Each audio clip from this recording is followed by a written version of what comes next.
Sir ತಾರತಮ್ಯ ಇದು? ಒಬ್ಬರಿಗೆ ಸುಣ್ಣ, ಒಬ್ಬರ ಕಣ್ಣಿಗೆ ಸುಣ್ಣ, ಒಬ್ಬರ ಕಣ್ಣಿಗೆ ಬೆನ್ನಿನ? ನಾವೇನ್ ಪಾಪ ಮಾಡಿದ್ದೇವೆ ಉತ್ತರ ಕರ್ನಾಟಕದವರು? ಇದಕ್ಕಾಗಿಯೇ ನಾವು ನಮ್ಮ ಪ್ರತ್ಯೇಕ ರಾಜ್ಯ ಕೊಡಿ, ಎಲ್ಲರೂ ವಿರೋಧ ಮಾಡಿ ಇರುವಾಗ ನಾವೊಬ್ಬರೇ ಪ್ರತ್ಯೇಕ ರಾಜ್ಯದ ಕೂಗು ಮಾಡವರೇ. 224 MLAಗಳು ವಿರುದ್ಧ ಮಾಡಿದ್ರು, ಎಷ್ಟೇ ಸಂಘಗಳು ಎಷ್ಟೇ ಸಂಸ್ಥೆಗಳು ಎಲ್ಲರೂ ವಿರುದ್ಧ ಮಾಡಿದ್ರೆ ನಾ ಮಾತ್ರ ಪ್ರತ್ಯೇಕ ರಾಜ್ಯದ ಕೂಗನ್ನು ಹೋರಾಟ ಮಾಡವ. ಏನ್ ಇರ್ಲಿಬೇಕಾದ್ರೆ ಸಾಯಲಿ ಅಧ್ಯಕ್ಷರೇ, ಸಾಯುವ ಮಟ್ಟ ಹೋರಾಟ ಮಾಡಿದ, ಆಗ್ಲೇಬೇಕಾದ್ರೆ ಬಿಡ್ಲಿ. ಈ ತರ ನಮಗೆ ತೊಂದರೆ ಯಾರಿಗೆ ಹೇಳ್ಕೊಳ್ಳೋದು? ತಡಿಯ ನಾನೇನ ಬಸ. ಅದಕ್ಕಾಗಿ ಇದು ಒಂದು ಸರ್. ಎರಡನೇದು ಅಧ್ಯಕ್ಷರೇ, ನಮ್ಮಲ್ಲಿ ಬ್ರಿಡ್ಜ್ಗಳು ಪ್ರಾರಂಭ ಮಾಡಿದ್ದಾರೆ. ಎಲ್ಲಿ ಹೋಯ್ತಾರೆ ಅದಕ್ಕಾಗದ ಬ್ರಿಡ್ಜ್ಗಳು ಪ್ರಾರಂಭ ಮಾಡಿ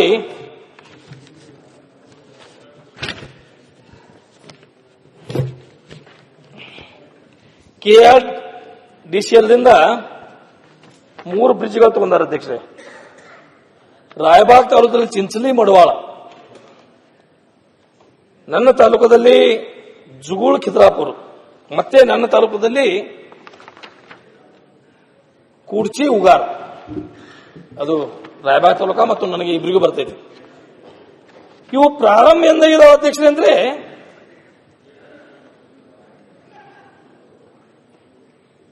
2005ರಲ್ಲಿ ಅಧ್ಯಕ್ಷರೇ. ಇನ್ನೂ ಏನಿಲ್ಲ, ಒಂದು ನದಿಯಲ್ಲಿ 4 ಪಿಲ್ಲರ್ಗಳನ್ನು ಏರಿಸಿ ಮ್ಯಾಗ ಸ್ಲ್ಯಾಪ್ ಹೋಗುತ್ತಾರೆ ಅಧ್ಯಕ್ಷರೇ. ಆ ಕಡೆ ಈ ಕಡೆ ಜನಸಂಪರ್ಕ ಮಾಡ್ಲಿಕ್ಕೆ ಆಗ್ತಾನೆ ಇಲ್ಲ. ಇವರು ನಮ್ಮಲ್ಲಿ ಇಲ್ಲೇ ನಮ್ಮ ಬಾಲಕೃಷ್ಣ ಅವರೇ ಅಧ್ಯಕ್ಷರಾದಾರ ಅಧ್ಯಕ್ಷರೇ. ಅವ್ರನ್ನ ಕೇಳಿ ನಾವು ಕರ್ಕೊಂಡು ಹೋಗಿದ್ದೀವಿ ಸರ್. ಇವಳಿಗೂ ಗೊತ್ತೈತಿ, ನಾವೊಮ್ಮೆ ಕರ್ಕೊಂಡು ಹೋಗಿ ಅಲ್ಲೆಲ್ಲ 3 ಬ್ರಿಡ್ಜ್ಗಳನ್ನ 3 ಬ್ರಿಡ್ಜ್ ಒಬ್ಬೇ ಕಾಂಟ್ರಾಕ್ಟರ್ ಕೊಟ್ಟಿದ್ದಾರೆ ಸರ್. ಅವಾಗ 100 ಕೋಟಿಗೇನೋ ಕೊಟ್ಟಿದ್ದಾರೆ 5ರಲ್ಲಿ. ಈಗ ಅದು ಹೆಚ್ಚಿಗೆ ಅದರ ಅಮೌಂಟ್ ಆಗಿ ಅವ ಹೆಚ್ಚಿಗೆ ಬೇಡ್ತಾ ಇದ್ದಾನ, ಅದು ಕೊಡ್ತಾ ಇದ್ದಿಲ್ಲ. ಇವರೆಲ್ಲ ಕರ್ಕೊಂಡು ಹೋಗಿ ತೋರಿಸಿ, ಇಲ್ಲ ನಾನು ಮಾತಾಡ್ತೀನಿ, ನೋಡ್ತೀನಿ, ಇದನ್ನು ತುರ್ತುವಾಗಿ ಎಲ್ಲ ಒಮ್ಮೆ ಸಭೆ ಕರಿತೀನಿ ಬೆಂಗಳೂರಲ್ಲಿ, ಮತ್ತು ಇವು ಇಂಪಾರ್ಟೆಂಟ್ ಬ್ರಿಡ್ಜ್ಗಳನ್ನ ಮಾಡಲಿಕ್ಕೆ ತುರ್ತುವಾಗಿ ಹಣ ಬಿಡುಗಡೆ ಮಾಡ್ತೀನಿ ಅಂದ್ರೆ. ಆಮೇಲೆ ಈಗ ಕೇಳಿದ್ರೆ ಈಗೇನು ಹೇಳ್ತಾ ಇದ್ದಾರೆ ನಮ್ಮ ಚೇರ್ಮನ್ರ ಬಾಲಕೃಷ್ಣ, ಆಗಲ್ಲಪ್ಪ, ನನಗೆ ದುಡ್ಡನ್ನ ಕೊಟ್ಟಿಲ್ಲ, ಎಲ್ಲಿದ್ ಮಾಡ್ಲಿ, ಆಗದಲ್ಲ, ನೀವು ಹೋಗಿ CM ಭೇಟಿ ಆಗು, CM ಕಣ್ಣು ತಗೋ ಅಂತ ಹೇಳ್ತಾ ಇದ್ದಾರೆ. ಎಲ್ಲಿ ಹೋಯ್ತು ಸರ್ ವ್ಯವಸ್ಥೆ ಪರಿಸ್ಥಿತಿ ನಮ್ಮದು? ಎಲ್ಲಿ ಹೋಯ್ತು? ನಮ್ಮ ಯಾವಾಗ ಮುಗಿಯು ಕಾಮಗಾರಿ? ನಾವು ಯಾವಾಗ ಮಾತಾಡ್ರೆ ನಮ್ಮ ಸರ್ಕಾರದವ್ರಿಗೆ, ನಮ್ಮ ಮಂತ್ರಿಗಳಿಗೆ, ನಮ್ಮವ್ರಿಗೆ, ನಮ್ಮ ಮಂತ್ರಿಗೆ ಆದ್ರೆ ಮಾತಾಡದೆ ಹೋಗಿದ್ರೆ ಕೆಲಸನೂ ಆಗೋದ್ರು. ಸುಮ್ಕೂತ್ರ ಮಾತಾಡಿದ್ರೆ ಸರ್ಕಾರದ ವಿರುದ್ಧ ರಾಜೀವ್ ಗಾಂಧಿ ಅವರು ಅಸೆಂಬ್ಲಿಯಲ್ಲಿ ಮಾತಾಡಿದ್ರು. ನಮ್ಮ ಗೋಳ ಯಾರಿಗೆ ಹೇಳ್ಕೊಳ್ಳೋದು ಅಧ್ಯಕ್ಷರೇ? ನಾನು ಇಲ್ದಾಗಿಲ್ ತಡಿಯ, ನಾ ಮುಗಿಸ್ತೀನಿ, ನನ್ನ ವಿಷಯ ಬಹಳ ಅದಾವ, ನಾನು ಹೇಳೋಣ. ಸನ್ಮಾನ್ಯ ಅಧ್ಯಕ್ಷರೇ, ಸ್ನೇಹಿತರಾದಂತ ರಾಜು ಕಾಗೆ ಅವರು ಏನು ಆ ಕೆರೆ ಬಗ್ಗೆ ಪ್ರಸ್ತಾವನೆ ಮಾಡ್ತಾ ಇದ್ರಲ್ಲ, ಪಬ್ಲಿಕ್ ಅಕೌಂಟ್ಸ್ ಕಮಿಟಿಯಲ್ಲಿ ಕೂಡ ಈ ವಿಷಯ ಚರ್ಚೆಗೆ ಬಂದಾಗ ಅದು ಸ್ವಲ್ಪ ದೀರ್ಘದ ಮಟ್ಟಕ್ಕೆ ಹೋಗಿತ್ತು. ಆ ಕಾರಣಕ್ಕಾಗಿ ರಾಜು ಕಾಗೆ ಅವರು ಒಪ್ಪುದಾದ್ರೆ ನಂದೊಂದು ಸಲಹೆ ಇದೆ, ಒಂದು ಸದನ ಸಮಿತಿಯನ್ನು ಮಾಡ್ರಿ, ಹೋಗಿ ಸ್ಥಳ ವೀಕ್ಷಣೆ ಮಾಡ್ಕೊಂಡು ಬಂದು ಅದಕ್ಕೊಂದು ಫುಲ್ ಪಾಯಿಂಟ್ ಇಡೋಣ. ಅದು ಬಹಳ ದಿವಸದ ಅವ್ರ ಬೇಡಿಕೆ ಇದೆ. ಪಬ್ಲಿಕ್ ಅಕೌಂಟ್ಸ್ ಕಮಿಟಿ ಒಳಗೂ ಅದ್ರ ಬಗ್ಗೆ ಸೀರಿಯಸ್ ಡಿಸ್ಕಷನ್ ಆಗಿ ಒಂದು ನಿರ್ಣಯಕ್ಕೆ ಬರುವಂತ ಹೊತ್ತೊಳಗೆ ಅವತ್ತಿನ IAS ಅಧಿಕಾರಿಗಳನ್ನ, I don't want to quote his name, ಸ್ವಲ್ಪ ವಾದ ವಿವಾದ ಆಗಿ ಅದನ್ನ ಸದನದೊಳಗೆ ಅವ್ರು ಕರೆಸಿ ಇದನ್ನು ಮಾಡಬೇಕು ಅನ್ನುವಂಥದ್ದನ್ನು ಒಂದು ಇದಕ್ಕೆ ವಿಷಯಕ್ಕೆ ಬಂದಿತ್ತು. ಅದಕ್ಕೊಂದು ಸದನ ಸಮಿತಿಯನ್ನು ಮಾಡಿದ್ರೆ ಅವ್ರು ಒಪ್ಪೋದಾದ್ರೆ ಮಾಡಿ ಅದೊಂದು ಸದನ ಸಮಿತಿ ರಿಪೋರ್ಟ್ ತಗೊಂಡು ಅವ್ರಿಗೆ ಅನುಕೂಲ, ಅವ್ರ ಕ್ಷೇತ್ರಕ್ಕೆ ಅನುಕೂಲ ಆಗುವಂಗಿದ್ರೆ ಕೆಲಸ ಮಾಡಿ ಕೊಡೋದು ಒಳ್ಳೇದನ್ನುವಂಥದ್ದು ನನ್ನ ಭಾವನೆ. 2005ರಲ್ಲಿ ಪ್ರಾರಂಭ ಆಗಿರೋ ಬ್ರಿಡ್ಜ್ ಸದನ ಸಮಿತಿಗೆ ಸೇರಿಸ್ಬಿಡಿ.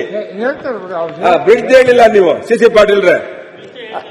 ಆಮೇಲೆ ಸರ್ ಅದು ಏನಾಯ್ತು ಸರ್? ಅಲ್ಲ, ಅವ್ರು ಹೇಳ್ತಿರೋದು ಬೇರೆ. ಕಾನೂನು ಸನ್ಮಾನ್ಯ ಅಧ್ಯಕ್ಷರೇ, ಕಾನೂನು ಸಚಿವರಿದ್ದಾರೆ, ಅವರ ಅಭಿಪ್ರಾಯಗಳನ್ನು ಅವ್ರು ಹೇಳೋದು ಒಳ್ಳೇದಂತ ನನ್ನ ಭಾವನೆ. ಎಂತ ಪರಿಸ್ಥಿತಿ ಒಳಗೆ ಬಂದಿದೆ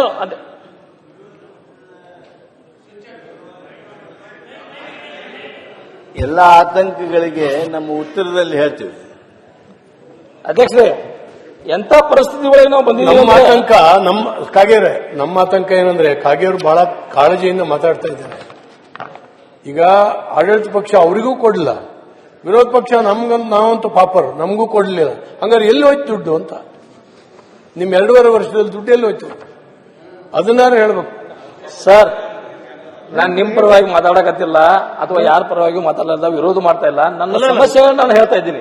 ನೀವು ಯಾಕಂದ್ರೆ ಒತ್ತು ಕೊಡ್ತಾ ಇದ್ದೀರಿ?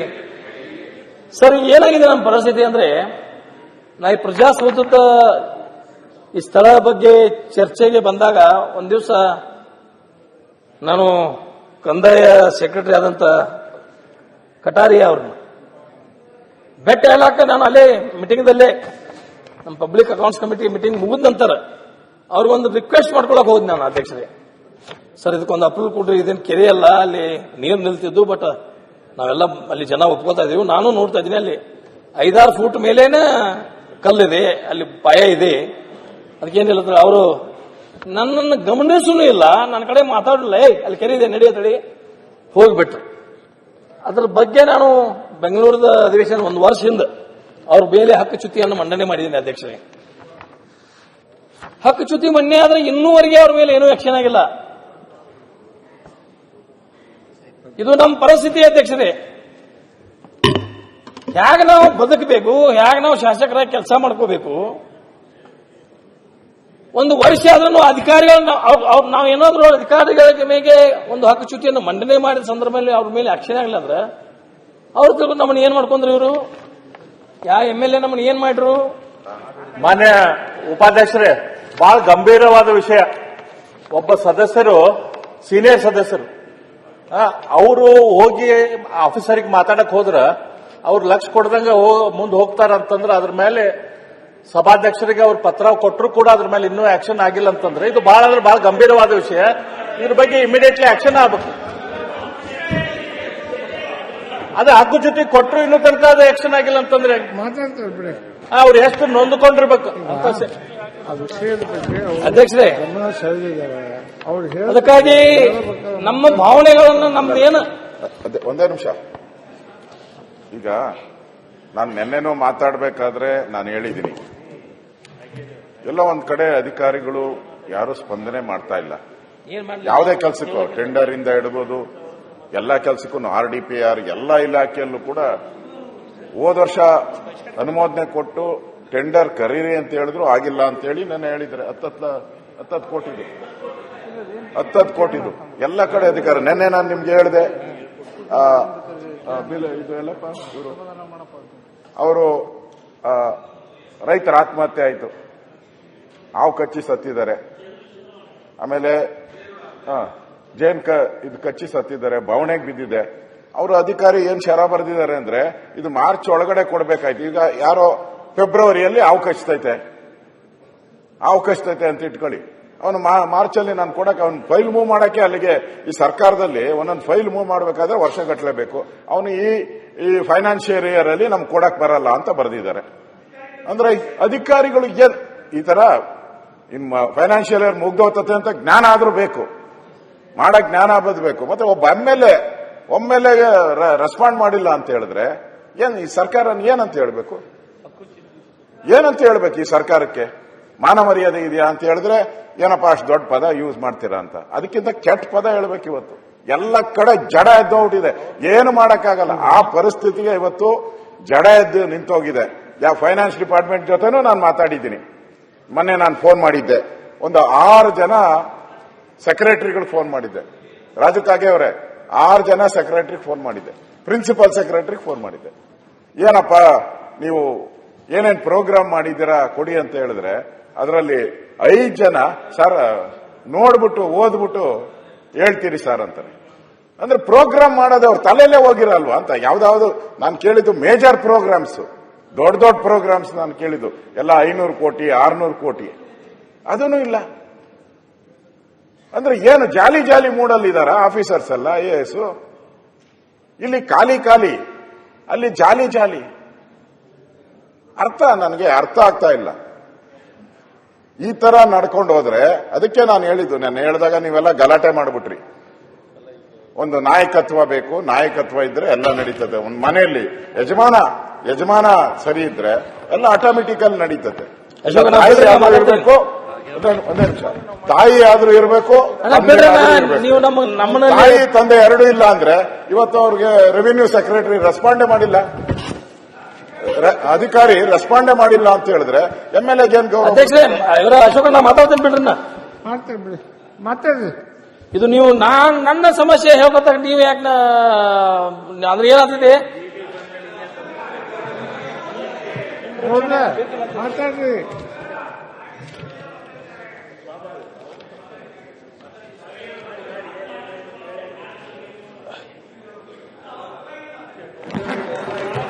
ನಾವು ಬಿಜೆಪಿಯವರು ಹೇಳಿದ್ರೆ ರಾಜಕೀಯ.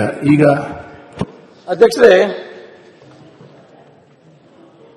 ಪ್ರತಿ ವರ್ಷ ಕೃಷ್ಣಾ ಬೆಲ್ಟ್ ಇವತ್ತು ಆಲಮಟ್ಟಿ ಮತ್ತು ಹಿಪ್ಪರಗಿ ಬ್ಯಾರೇಜ್ ಕಟ್ಟಿದ್ರು ಸಹಿತ ಬೇಸಿಗೆ ಕಾಲದಲ್ಲಿ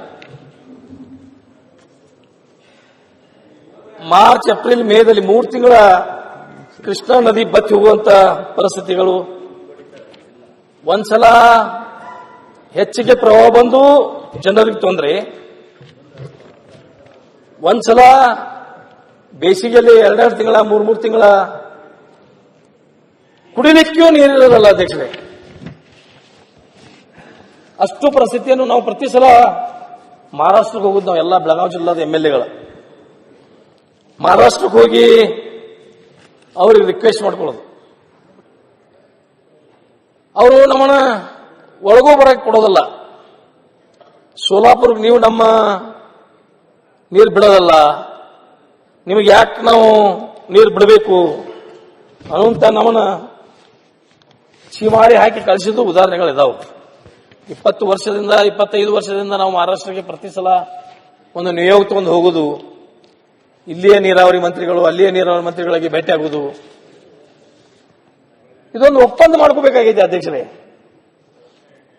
ಮಹಾರಾಷ್ಟ್ರ ಸರ್ಕಾರದವರು ಸಹಿತ ನಮ್ಮ ಜೊತೆಗೆ ಒಪ್ಪಂದ ಮಾಡ್ಕೊಳ್ಳಿಕ್ಕೆ ರೆಡಿ ಇದ್ದಾರೆ. ನಾವು ಅವರೊತ್ತಿಗೆ ಅವರು ಬಂದು ನಮಗೆ ಒಪ್ಪಂದ ಮಾಡ್ಕೊಳ್ಳಿಕ್ಕೆ ರೆಡಿ ಇದ್ದಾರೆ ಸರ್. ನಮಗೆ ಅಲ್ಲಿ ಅಕ್ಕಲ್ಕೋಟ್ ಜತ್ ತಾಲೂಕದಲ್ಲಿ ಪ್ರವಾಹ ಹರಿದು ಹೋಗುವ ಸಂದರ್ಭದಲ್ಲಿ June, July, August, September, October 4 ತಿಂಗಳಲ್ಲಿ ಅವ್ರಿಗೆ ನಾವು ನೀರು ಕೊಡಬೇಕು. ಅವರೇ ಲಿಫ್ಟ್ ಮಾಡ್ಕೊಂಡು ಅವರೇ ತಗೊಂಡು ಹೋಗ್ಬೇಕು.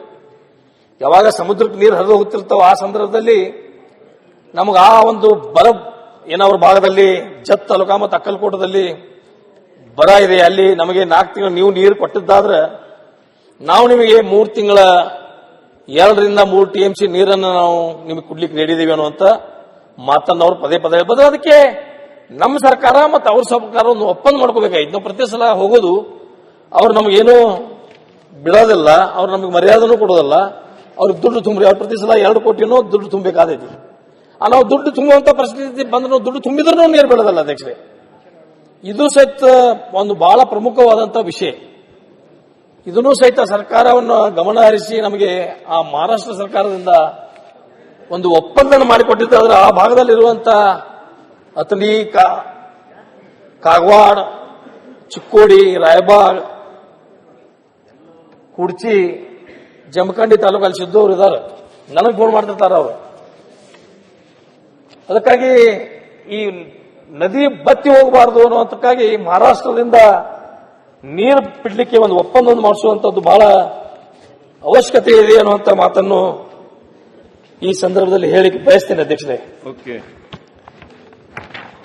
ಆಮೇಲೆ ನಮ್ಮಲ್ಲಿ ಪ್ರವಾಹ ಬಂದ ಈಗ ತಾನೇ ಮುಖ್ಯಮಂತ್ರಿಗಳಿಗೆ ಒಂದು ಜನ ಬಂದಿದ್ದು ಸರ್ ನನ್ನ ಮತಕ್ಷೇತ್ರದಲ್ಲಿ. ಹೋದ್ಸಲ ಪ್ರವಾಹ ಬಂದಾಗ ಜುಗೋಳ್, ಮಂಗಾವತಿ, ಶಾಪುರ್ ಅಂತ ಊರಿದ್ದಾವೆ ಸರ್. ಫಸ್ಟ್ ಮಹಾರಾಷ್ಟ್ರ ದಾಟಿದ್ರಲ್ಲಿ ಅವೇ ಊರುಗಳು.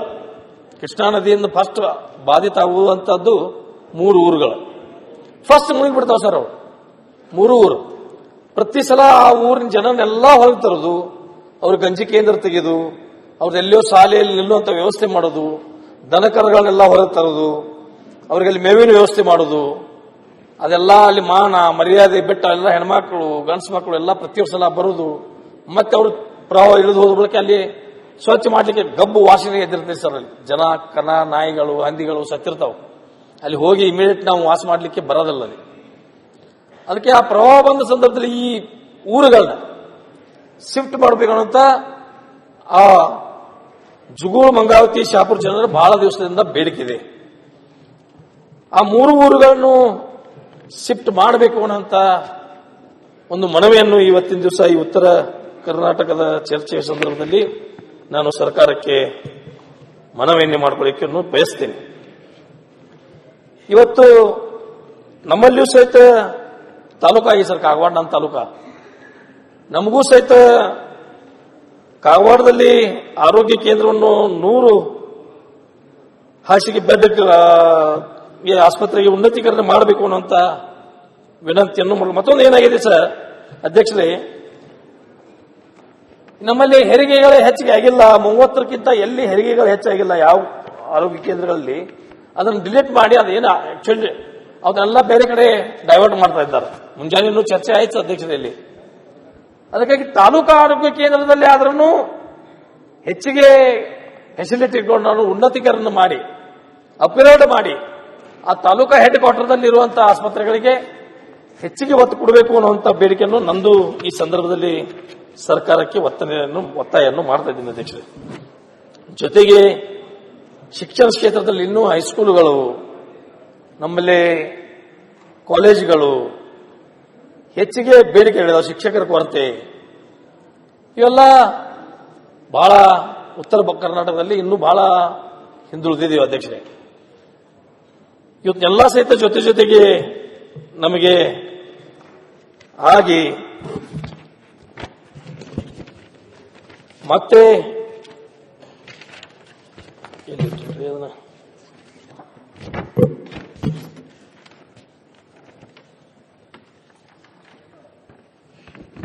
ಆಮೇಲೆ ಈ ಅಮೃತ್ 2 ಯೋಜನೆ ಹತ್ರ ಒಂದು ನಮ್ಮಲ್ಲಿ ಪ್ರಾರಂಭ ಮಾಡಿದ್ದಾರೆ ಸರ್, ಡ್ರಿಂಕಿಂಗ್ ವಾಟರ್. ಅಮೃತ್ 2 ಯೋಜನೆ ಜಾಕ್ವೇಲ್ ಕಲ್ಲಿ ಅಧ್ಯಕ್ಷರ ಜಾಕ್ವೇಲ್ ಕಟ್ಟಲಿಕ್ಕೆ ಅಲ್ಲಿ ಕಾಗವಾಡದಲ್ಲಿ ಪ್ರೈವೇಟ್ ಲ್ಯಾಂಡ್ ತಗೊಳ್ಳಿಕ್ಕೆ ನಮಗೆ 27 ಲಕ್ಷ ರೂಪಾಯಿ ಎಕರೆಗೆ ಕೊಡ್ತೇವೆ ಅಂತ ಹೇಳ್ತಾ ಇದ್ದಾರೆ ಅಧ್ಯಕ್ಷರೇ. ಅಲ್ಲೇ ಪಕ್ಕದಲ್ಲಿ ರಾಯಬಾಗ್ ತಾಲೂಕದಲ್ಲಿ ಕೆಮ್ಲಾಪುರ ಅಂತ ಒಂದು ಊರಿದೆ ಅಧ್ಯಕ್ಷರೇ. ಕೆಮ್ಲಾಪುರದಲ್ಲಿ ಸೇಮ್ ಜಮೀನು, ಸೇಮ್ ನದಿ, ಅಲ್ಲಿ ಅಕ್ವಿಷನ್ ಮಾಡ್ಕೊಂಡಿದ್ದಾರೆ 52 ಲಕ್ಷಕ್ಕೆ ಜಾಕ್ವೆಲ್ ಕಟ್ಟಲಿಕ್ಕೆ. ನಮಗೆ 27 ಲಕ್ಷ ರೂಪಾಯಿ ಕೊಡ್ತೀನಿ ಅಂದ್ರೆ ಅಲ್ಲಿ ಹೆಂಗ ರೈತರು ಒಪ್ಕೋತಾರು? 52 ಲಕ್ಷ, ಒಂದೇ ನದಿ, ಒಂದೇ ಜಮೀನ, ಒಂದೇ ಮಣ್ಣು, ಒಂದೇ ಜಿಲ್ಲೆಯಲ್ಲಿ, ಒಂದೇ ತಾಲೂಕು, ಪಕ್ಕದ ತಾಲೂಕದಲ್ಲಿ ಒಂದು ಕಡೆ 52 ಲಕ್ಷ ಕೊಟ್ಟಿದ್ದಾರೆ. ನಾವು 27 ಲಕ್ಷ ಮಾತ್ರ ಕೊಡ್ತೇವೆ ಅಂದ್ರೆ ಅಲ್ಲಿ ಹೆಂಗ ರೈತರು ಆ ಅಮೃತ ಯೋಜನೆ, ಆ ನೀರು ಕುಡಿಯುವ ನೀರಿನ ಯೋಜನೆ ಹೆಂಗ ಪೂರ್ತಿ ಆಗುದು? ಮೇನ್ ಎಲ್ಲಿ ನಾವು ಪಂಪೋಸ್ ಕುಣಿಸಿ ನೀರು ಲಿಫ್ಟ್ ಮಾಡ್ತಾ ಇದ್ದೀವಿ, ಅಲ್ಲೇ ನಮಗೆ ತೊಂದರೆ ಬಂದ್ರೆ ಮುಂದಿನ ಊರುಗಳಿಗೆ 10-20 ಕಿಲೋಮೀಟರ್ ನೀರು ಒಯ್ಯುವುದು ಹೇಗೆ? ಅದಕ್ಕಾಗಿ ಅವ್ರಿಗೂ ಸಹಿತ ಏನು ನೀವು ಸರ್ಕಾರದಲ್ಲಿ ಒಂದು ನಿಗದಿ ಮಾಡಿದ್ರಿ ಎಲ್ಲ ಕಡೆ, ಆ ನಿಟ್ಟಿನಲ್ಲಿ ಅವರಿಗೆ ಕಾಂಪೆನ್ಸೇಷನ್ ಕೊಟ್ಟರೆ ಮಾತ್ರ ಅವರು ರೈತರು ಅಲ್ಲಿ ಆ ಜಮೀನನ್ನು ಕೊಡ್ಲಿಕ್ಕೆ ಸಾಧ್ಯ ಇದೆ ಅನ್ನುವಂಥ ಮಾತನ್ನು ಈ ಸಂದರ್ಭದಲ್ಲಿ ಹೇಳಿಕ್ ಬಯಸ್ತೇನೆ ಅಧ್ಯಕ್ಷರೇ. ಮತ್ತೊಂದು ಅಧ್ಯಕ್ಷರೇ, ನಮ್ಮ ಕಡೆ ಮೊದಲು 4702 ಪ್ರಧಾನ ಕಾಮಗಾರಿಗಳ ಅಡಿಯಲ್ಲಿ ಎಲ್ಲ ವರ್ಗದ ಜನರಿಗೆ ಈ ಸಾಮೂಹಿಕ ಯಾತ ನೀರಾವರಿಗಳು ಮಾಡ್ಕೊಳ್ಳಿಕ್ಕೆ ಮೊದಲೆಲ್ಲ ದುಡ್ಡು ಕೊಡ್ತಾ ಇದ್ರು. ಇವತ್ತೆಲ್ಲ ನಿಲ್ಲಿಸಿಬಿಟ್ಟಿದ್ದಾರೆ ಅಧ್ಯಕ್ಷರೇ. ಗಂಗಾ ಕಲ್ಯಾಣ ಅಲ್ಲ, ಗಂಗಾ ಕಲ್ಯಾಣ ಅಂದ್ರೆ ಮತ್ತೆ ಇಂಡಿವಿಜುವಲ್ ಆಗ್ತಿದೆ ಅಧ್ಯಕ್ಷರೇ. ಅದಕ್ಕಾಗಿ ಮೊನ್ನೆ ನಾನು ಸಣ್ಣ ನೀರಾವರಿ ಮಂತ್ರಿಗಳು ಭೇಟಿ ಆದಾಗ ಇಲ್ಲ ಅದು ಮುಖ್ಯಮಂತ್ರಿಯವರ ಗಮನಕ್ಕೆ ತಂದು ಅದನ್ನು ಪ್ರಾರಂಭ ಮಾಡ್ತೀನಿ ಅನ್ನುವಂತ ಮಾತನ್ನು ಹೇಳಿದ್ದಾರೆ ಅಧ್ಯಕ್ಷರೇ. ಈಗ ಟೋಟಲ್ ಆಗಿ ಈ ಕಬ್ಬು ಬೆಳೆಗಾರದೊಂದು ಪ್ರತಿ ಸಲ ಸ್ಟ್ರೈಕ್ ಮಾಡುವುದು, ಗದ್ದಲ ಮಾಡುವುದು, ಅಲ್ಲಿ ಟ್ರಾಕ್ಟರ್ಗಳನ್ನು ಸುಡುವುದು ಇವೆಲ್ಲ ಆಗ ಮೊದಲೇ ಕಾರ್ಖಾನೆಗಳ ಪ್ರಾರಂಭ ಆಗೋಕ್ಕಿಂತ ಮುಂಚಿತವಾಗಿಯೇ ರೈತ ಸಂಘದವ್ರನ್ನು ಮತ್ತು ಫ್ಯಾಕ್ಟರಿ ಮಾಲಕರನ್ನು ಕರೆದು ಒಂದು ಏನಾದರೂ ಸಂಧಾನ ಮಾಡಿದ್ದಾದ್ರೆ ಈ ಸ್ಟ್ರೈಕ್ಗಳು, ಈ ಹೋರಾಟಗಳು ಪ್ರತಿ ವರ್ಷ ಹೋರಾಟ ಮಾಡ್ಕೊಂಡು ಬಂದಿದ್ದೀವಿ ಅಧ್ಯಕ್ಷರೇ. ಈಗ ನಾನು ಅನ್ಕೋ 83ರಿಂದ ಹೋರಾಟಗಳು ಈ ಸಕ್ಕರೆ ಕಾರ್ಖಾನೆ ಮುಂದೆ ಮಾಡ್ಕೊಂಡು ಬಂದಿದ್ದೀವಿ. ಇದು ಮಾಲೀಕರು ಮತ್ತು ರೈತರಲ್ಲಿ ಹೊಂದಾಣಿಕೆ ಆಗೋದಲ್ಲ. ಅದಕ್ಕೆ ಸರ್ಕಾರ ಕರೆದು ಒಂದು ಏನಾದರೂ ಇತ್ಯರ್ಥ ಮಾಡಿದ್ರಲ್ಲ ಆ ಸಲ ಪ್ರತಿ ಸಲ ಕಾರ್ಖಾನೆಗಳು ಪ್ರಾರಂಭ ಆಗೋಕ್ಕಿಂತ ಮುಂಚಿತವಾಗಿ ಓಕೆ ಇದನ್ನು ಒಂದು ಇತ್ಯರ್ಥ ಮಾಡಿದ್ದಾದ್ರೆ ಒಳ್ಳೇದಾಗ್ತಿದೆ ಅನ್ನುವಂತ ಮಾತನ್ನು ಹೇಳಿದ್ರೆ ಒಂದು ಒಳ್ಳೇದಾಗ್ತಿದೆ ಅನ್ನುವಂತ ಉತ್ತರ ಕರ್ನಾಟಕದ ಬಗ್ಗೆ ಇನ್ನೂ ಸಾಕಷ್ಟು ವಿಷಯಗಳು ಮಾತಾಡಬೇಕಾಯ್ತು ಸರ್. ಉಪಾಧ್ಯಕ್ಷರಿದ್ರೆ ಚಲೋ ಇತ್ತು, ನೀವು ಬಂದ್ರೆ ನನಗೆ ಆಯ್ತು ಅಂತ ಇದ್ದೀರಿ, ನನಗೇನು ಅರ್ಥ ಆಗ್ತಾ ಇಲ್ಲ, ನನ್ನ ಮೈಂಡ್ ಎಲ್ಲ ಡೈವರ್ಟ್ ಆಗಿಬಿಟ್ಟಿದೆ ಅಧ್ಯಕ್ಷರು. ಇರಲಿ, ಏನ್ ತೊಂದರೆ ಇಲ್ಲ. ಅದಕ್ಕಾಗಿ ಕೆಲವು ವಿಚಾರಗಳನ್ನು ಮಾತ್ರ ನಾನು ಇಲ್ಲಿ ಪ್ರಸ್ತಾವನೆ ಮಾಡಿದ್ದೀನಿ. ಹೆಚ್ಚಿಗೆ ಇನ್ನೂ ಮಾತಾಡಲಿಕ್ಕೆ ಮುಂದಿನ ದಿನಮಾನಗಳಲ್ಲಿ ನನಗೆ ಸಮಯ ಕೋರ್ತೀನಿ. ಈಗ ನನಗೆ ಅವಕಾಶ ಕೊಟ್ಟಿದ್ದಕ್ಕಾಗಿ ತಮ್ಮೆಲ್ಲರಿಗೆ ಧನ್ಯವಾದಗಳು ಹೇಳಿ ನನ್ನ ಮಾತಿಗೆ ವಿರಾಮ ಹೇಳ್ತೀನಿ. ಎಲ್ಲರಿಗೂ ನಮಸ್ಕಾರ, ತಮಗೆ ಧನ್ಯವಾದಗಳು ಸರ್.